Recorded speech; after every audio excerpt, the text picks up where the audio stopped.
What is up, and welcome to another special edition here on the Dynasty League Football YouTube channel. We have gone through every single one of the divisions in the NFL post-draft and talked about the rookies and where they fell and what they're going to do on their new teams, how they affect the veterans.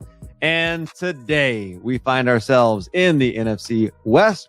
We're brought to you by DynastyLeagueFootball.com. Make sure you're a premium subscriber. Go check out the website. It's an amazing website. You won't regret it. Just trust me. Just go. Just do it. I am willing to trust the Arizona Cardinals because they had a fantastic draft. I love what they did here. I love Zaven Collins in the first round. And then second round, out of Purdue, they get Rondale Moore. Are you kidding me?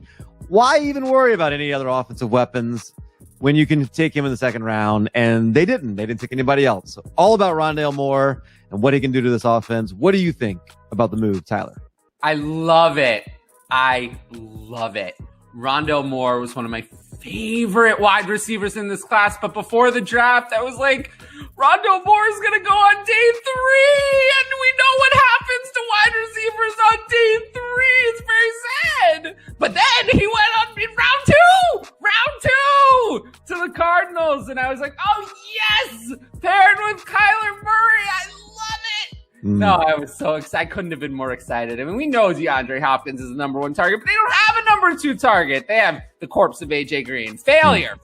Last year was a total failure. He was the most inefficient receiver on all of his targets. He did nothing.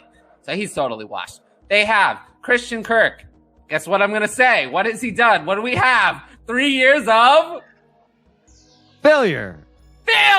That's right. Failure. He's had 3 years of whatever production. I don't want whatever. Rondale Moore is the opposite of whatever. Rondale Moore is exciting. He came in 18 years old. He blows the doors off of college at Purdue. I don't care what the rest he did. Everything else in his college career, whatever. All I care about is he had amazing production at 18 years old at Purdue. Not even at the best school ever. Purdue is where he produced against strong competition on not the best team. So I'm all in. He's going to be the number 2 weapon in this offense. Christian Kirk, goodbye. AJ Green, cut him from your dynasty rosters. You don't need him. They didn't add anything to the running backs. They have always injured James Conner. Oh, it's time to take a carry. Oh, no. Oh, another injury. Oh, I can't play. That's James Conner's career. I love the story, but to literally every 5 minutes is a new injury. And then Chase Edmonds. I've reached 9 carries. No, I can't have any more carries today.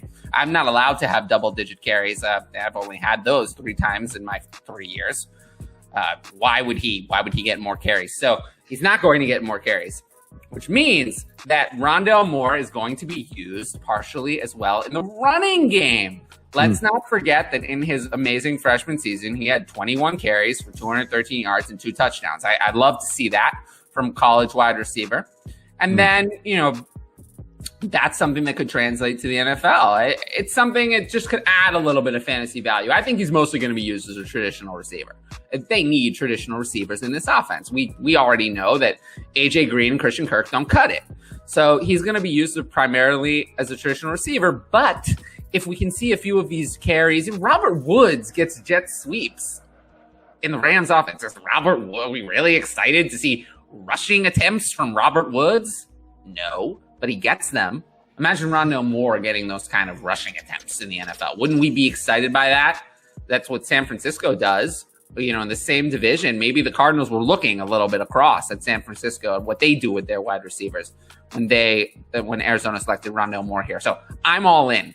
Rondale Moore is for me, the wide receiver 4 in this class, only behind Jamar Chase, Devonta Smith, and Jalen Waddle. He's my wide receiver 4 ahead of everyone else, and I feel very comfortable with that. Couldn't be more in, really. I'm interested in what you said about the running backs there because obviously, with Chase Edmonds, who he did get 25 carries one time last year and turned that into 8.8 fantasy points. Not ideal. Not good. Not good. James Conner, like you said, he's often injured. They didn't draft anybody that could replace Eno Benjamin on the roster, and I know there was a lot of excitement about Eno Benjamin before. Any hope? No, there's no hope. What is their hope for Eno Benjamin? Eno Benjamin was a Debbie darling. That's the only reason people care about him. And I look at Eno Benjamin's overview, and I see nothing. Nothing. He recorded no offensive stats at all. None. He was really so great. Don't you think he would have made it on the field? We already talked about how I don't think Chase Edmonds is very good. What about Kenyon Drake? Was Kenyon Drake really tearing it up? No. Even when Kenyon Drake was out injured, Benjamin didn't even make the game day roster. They called up some other guy to take his spot. So, no, there's no hope for Eno Benjamin. No. Enough of that. Enough of it. We don't need to mention his name anymore. He's irrelevant. We should also never mention the name of Andy Isabella again. I think we're done with him, right? Yes. If he is somehow on your Dynasty roster, after you're listening to this video, go to your Dynasty League, go hit Andy Isabella, hit the drop button, and just move on with your life. The Los Angeles Rams, look, they traded a first-round pick away to the Jacksonville Jaguars so they could get Jalen Ramsey, which was a great investment. But hey, you got to be efficient with your picks that you have remaining. So you come up in the second round, and, Tutu Atwell is staring you in the face right there. You got to take him. What do you think about the pick from the Los Angeles Rams using their first pick in the 2021 draft, Tutu Atwell? I think the Rams should continue actually trading more of their draft picks away because they're incapable of doing anything in the draft. Last year, second round, they decide, what do we need? We need a boring old wide receiver, Van Jefferson. Boring, old, not really a compliment for the players they have on the roster, more doing some of the same things that the players have in Kupp and Woods. They wanted needed a deep threat, and Van Jefferson doesn't deliver that. So now this year, okay, they're taking someone who plays who's faster. Okay, that doesn't make sense. They complement Kupp and Woods in the offense, except there's a couple problems with that. One, we're spending another second-round pick on a receiver 2 years in a row. This team has other needs. Like, another one? Where's he going to play? And they also signed Deshaun Jackson in free agency for some reason. I don't really understand. What was it, $4 million? Some reason they thought that was 2 games of Deshaun Jackson was a good investment. So I just don't understand. I don't get it. Why they thought a 148-pound or whatever Atwell is receiver was a good second-round pick. I don't understand. I'll draft him just because he has a draft capital. Maybe I'm wrong, but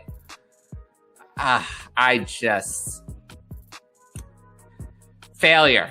Failure is the grade for this pick. It's one of the worst picks in the entire draft. This Atwell selection, it's up there with the worst picks in the whole draft. I just don't understand it.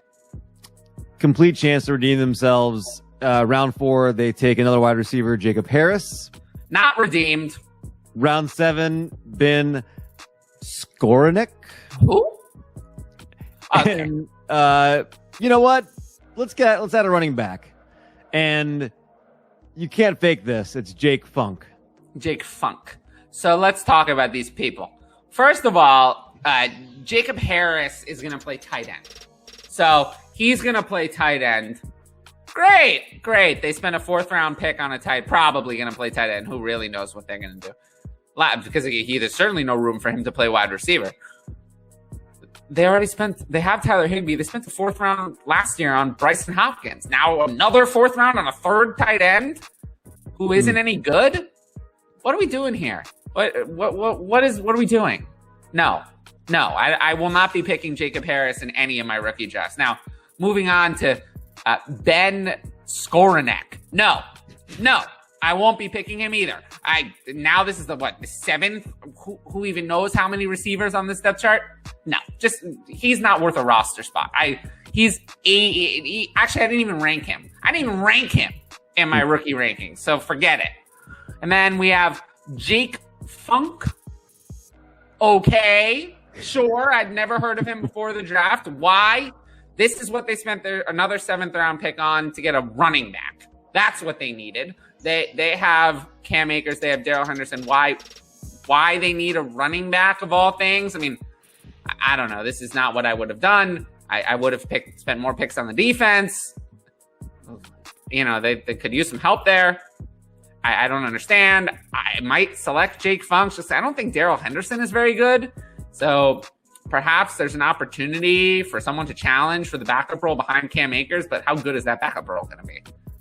I don't know. Jake Funk, since he's a running back, is probably worth a waiver. No, honestly, no. Forget that. Whatever. There are other players I would rather have. The Rams draft is the worst draft I've ever seen any team do ever. Since I've really been paying attention to this for the last 4 years.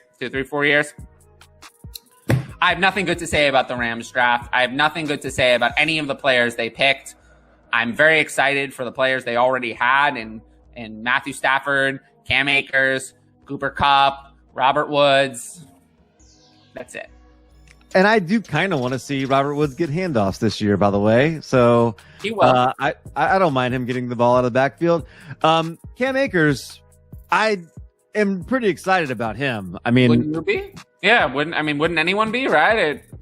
There's no reason not to be. I'm pretty high on him. Where do you have him in your rankings, Cam Akers? A dynasty ranking? Mm-hmm. I have Cam Akers, I think, at RB7. Yeah, RB7. RB7. Yeah, that's pretty high. And yeah, I think it's fair. He's going to have a lot of opportunity. I love Stafford being in this offense. I can't wait to see what this team looks like. I don't expect any of those other players that we just talked about to have any impact. But what they should have done is just traded all of these picks away. All of them. Because every pick was a failure. We talked about 4 picks, 4 failures. They were all bad. All bad. So let's just... Before the Rams Nation comes for me anymore, let's just move on to another team. That's why anytime somebody's like, well, why would you trade your 6th round pick for a veteran with that contract? Like, just do it. Just do it. Why draft Jake Funk instead? No Jake Funk for me, no. Yeah. So we move on from there, and an interesting pick, obviously a wide receiver that we see with the Rams. We see the Seattle Seahawks make an interesting pick at wide receiver as well, win Dwayne Eskridge. Now, I have a feeling you're going to like this one a little bit better, but they do that also with their first pick. It's in the 2nd round, and he's out of Western Michigan. A lot of positive buzz on Eskridge. He's just stuck behind a couple of wide receivers that we happen to like and have signed for extensions and plan to be there for a while, but we don't hate Eskridge, right? I mean, it's not who I would have picked. I probably would have picked Amon-Ra St. Brown. If you had to pick a receiver, which I wouldn't have done, because clearly they could have gotten a receiver later that was very good. That was good. I think it's a reach on Dwayne Eskridge, but given that they picked him, I don't think that Dwayne Eskridge has structural issues. I just think Tutu Atwell is not going to succeed in the NFL, period. Whereas, Dwayne Eskridge, I think I could tell myself the opportunity is not there. He has the quarterback, though, in Russell Wilson. So, and I don't think he's a bad player. He's an older prospect, but he had a lot of NFL buzz. So, and he has more size than Atwell, for example. So, if he receives the opportunity, he could succeed. Problem is, I don't see it.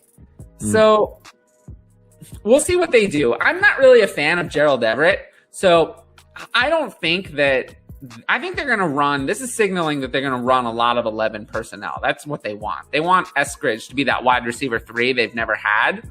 I just think wide receiver 3 was a luxury for them. They needed to focus in other areas. So I just think it was too early in the 2nd, but I'm fine with Eskridge. I mean, they just extended Tyler Lockett, but I kind of think Tyler Lockett's on the way down. So I don't know. You kind of have to have an injury for Eskridge to succeed, more than likely. But he has the draft capital, and there's always the possibility that Tyler Lockett starts to become ineffective in the near future. So if that happens, that's another path for Eskridge. They're going to try to work him in at the very least. He'll see the field. So I'm pretty glad, actually, that they didn't invest anything in a running back. They brought Chris Carson back. Oh, they weren't going to invest in a running back. Yeah, I'm glad they didn't waste any draft capital on that because I want to see Chris Carson succeed. He's one of my favorite guys. I would have been fine if they'd taken. They just had so few picks in this draft, so there was just no room for it. But total. If they'd, I'm not so confident in the backups they have. I mean, clearly, Rashad Penny, I think, is an excellent dynasty buy at this point. Like, people have just quit on him, and he's the clear backup there. I mean, what Chris Carson has had his own injury struggles. You really think DJ Dallas is anything? I think DJ Dallas is complete garbage. Like, DJ Dallas is nothing. We saw him last year. It was like, it was some of the worst running back play I've ever seen out of anyone. So in 3 years, you know what we call what Rashad Penny has done? Failure. It's a failure. It's a failure. But the difference is that Rashad Penny was actually not bad when he entered the game. Remember, actually, people don't remember what happened. People actually forget what happened in 2019. Rashad Penny had taken Chris Carson's job, and then he tore his ACL. 2019. 2019. Go back and look at the game logs. Rashad Penny was about to take Chris Carson's job, and then he tore his ACL and was never the same. So it's possible that Rashad Penny's touches were ramping up every week, and there was a point where Chris Carson had fumbled for the 6th time, and then they yanked Chris Carson from the game, he was gone. And Rashad Penny came in and like busted off a long run, and then the next week he tore his ACL. Yeah. So he was actually starting to develop, and he was actually starting to not be a failure. And then Rashad Penny is more of an injury story than a failure. Yeah, that's true. Rashad Penny, just to give you an idea, averaged 4.9 yards per attempt in year 1 and 5.7 in year 2. It's on limited touches, but that was what he averaged through 2 seasons. He was not bad. He just couldn't stay healthy. So again, I would recommend he's someone that you should have on your team. If Chris Carson goes down, he's the starter. I mean, there's no competition between Rashad Penny and DJ Dallas. DJ Dallas is nothing. And they have no one else. So get Rashad Penny. I think he's one of the better handcuffs that people aren't talking about. Everyone talks about Alexander Madison. Everyone talks about Gus Edwards, but nobody talks about Rashad Penny. So he's an under-the-radar target for me. Especially if you can get him for like a 4th rounder in this class. The 4th rounder in this class is total crap. So give me Rashad Penny, who has the 1st-round draft capital, even if it comes with 3 years of mostly failure. Really good point. And so we have now talked about 31 teams, and we get to just an incredibly interesting team to cap us off here in the San Francisco 49ers, who, with a 3rd overall pick, that kept everybody in suspense, lots of misdirection, didn't know what they were going to do. They take Trey Lance. Trey Lance said he didn't know until 10 minutes before the pick. That's amazing to me. They take him. Lot of hype, lot of expectations, but he's going to get to maybe sit and learn from Jimmy Garoppolo for a little while. We're going to talk about the running backs they added, but let's talk about what we think about 3rd overall pick Trey Lance. Finds himself in San Francisco with Kyle Shanahan. How much do we love it? I wish they'd taken Justin Fields. I like it, but I wish they'd taken Justin Fields. Oh, like it's sad because I like Trey Lance, but I love Justin Fields. Like, if they had taken Justin Fields in this offense, I would have been just like all over it. With that said, with Trey Lance in this offense, I'm still pretty excited. He's made it a conversation for me at 102. We talked about this earlier, but he made it a conversation at 102 between him and Fields. I've talked about this in the article. I've gone with Fields as my 102. I just think Fields is the better prospect, even though Lance comes into the better situation with slightly better draft capital.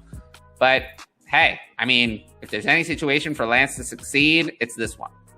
He has George Kittle, has Brandon Ayuk. He has Deebo Samuel, although Deebo Samuel's always injured, and I'm not so confident in him. But he has Kittle, and he has Ayuk, who I think could be a 1 in the league. Not a wide receiver 1 for fantasy, but a solid NFL wide receiver 1. So he has everything he needs. So, they could probably use another wide receiver, but, we're nitpicking here. He's going to run, too. They didn't invest in a wide receiver, but they did invest in 2 running backs, making a really interesting choice in round 3 with the running back out of Ohio State and Oklahoma, Trey Sermon, and then double dip and get Elijah Mitchell, another one of everybody's favorite sleeper running backs, in the 6th round. I'm fascinated to see how this works because if we think about Kyle Shanahan, we think about his running system, we think about what people think about it and say about it, and they want pieces of his offense. Raheem Mostert's there, Jeff Wilson's there, but Trey Sermon, 3rd round pick, tough to ignore that he fell into a great situation in San Francisco. Really? He fell into a great situation. Yes. Did he? I'm not so sure about that. I mean, I like the situation, but is it great? I don't know. I mean, Kyle Shanahan rotates his running backs. So the thing about Kyle Shanahan is the only time that he's really committed to a guy is when he had little choice or when one guy was significantly better than everyone else. So in 2017, he committed to Carlos Hyde because he was significantly better than everyone else. And then, when he was with the Falcons, right? And he committed to Devonta Freeman mostly because he was better than everyone else. But then, in the other years when it wasn't the case and he had more of a mishmash, he didn't commit to anything. So if Trey Sermon is actually as good as some people think, he'll get the role and he'll be really good. If he's not, he won't, and there'll be a committee. Trey Sermon's current ADP is in the top 5 rounds in 1 QB. That is insane. That's insane. That's stupid. Don't do it. Please don't do it. We did this last year with Keyshawn Vaughn. I was about to say that I think Trey Sermon is a better prospect than Keyshawn Vaughn. I'm not sure he is. I'm really not.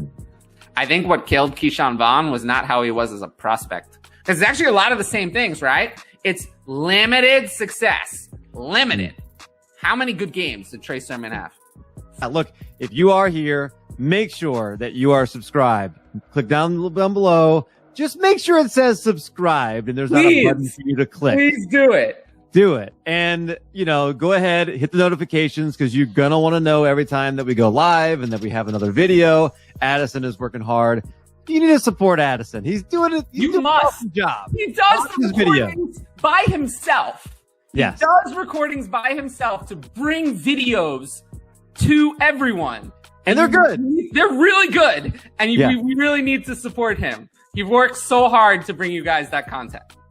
Comment down below, hit the like button, and by all means, if for some reason you're not a premium subscriber for Dynasty League Football, go ahead and make the investment. Look, I think there's a promotion right now, $10 a Monkey Night Fight. You get to be a DLF subscriber, and I promise you, you're never going back. Once you see the difference it can make in your league with the tools and the ADP data and all that stuff, you're going to want to do that. There's no better value. And the trade analyzer now has tight end premium.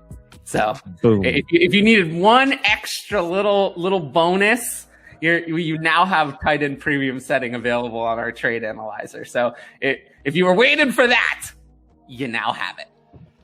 For Tyler, for DLF, for me, we'll see you on the next episode.